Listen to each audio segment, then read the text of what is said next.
വളരെ ദുഃഖകരവും വേദനാജനകവുമായിട്ടുള്ള കാര്യമാണ് കഴിഞ്ഞ കുറച്ച് ദിവസങ്ങളായി ജില്ലയിൽ സംഭവിച്ചുകൊണ്ടിരിക്കുന്നത്. ഇതിനോട് വളരെ നിരുത്തരവാദപരമായും നിസ്സംഗവുമായിട്ടുള്ള സമീപനമാണ് സംസ്ഥാന സർക്കാരിൻ്റെ ഭാഗത്തുള്ളത്.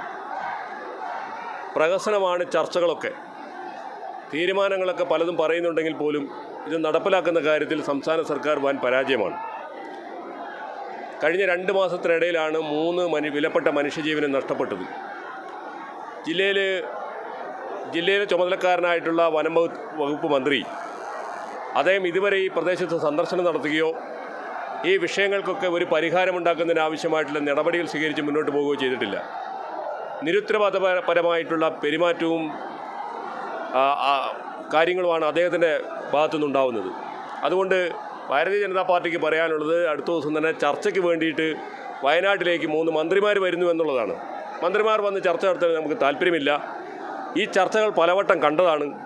ഇതിന് യഥാർത്ഥത്തിലുള്ള പരിഹാര മാർഗ്ഗങ്ങളാണ് ഉണ്ടാവേണ്ടത്, അതിനുള്ള നടപടിക്രമങ്ങളാണ് വേണ്ടത്. അതുകൊണ്ട് മുഖ്യമന്ത്രി വയനാട് ജില്ല സന്ദർശിക്കണം. ഈ പ്രശ്നത്തിന് പരിഹാരമുണ്ടാക്കുന്നതിനാവശ്യമായിട്ടുള്ള ഒരു തീരുമാനവും എടുത്തിട്ട് അദ്ദേഹം ഇവിടെ വന്ന് ഈ ജനങ്ങളോട് ഇന്ന രൂപത്തിൽ ഇതിനെ പ്രതിരോധിക്കുമെന്നും ആവശ്യമായിട്ടുള്ള നഷ്ടപരിഹാരങ്ങൾ കൊടുക്കുമെന്നുമുള്ള ഉറപ്പ് കൊണ്ടാണ് അദ്ദേഹം ജില്ലയിലേക്ക് വരേണ്ടത്. മുഖ്യമന്ത്രിയുടെ ചർച്ചയ്ക്ക് മാത്രമേ ഭാരതീയ ജനതാ പാർട്ടിക്ക് താല്പര്യമുള്ളൂ.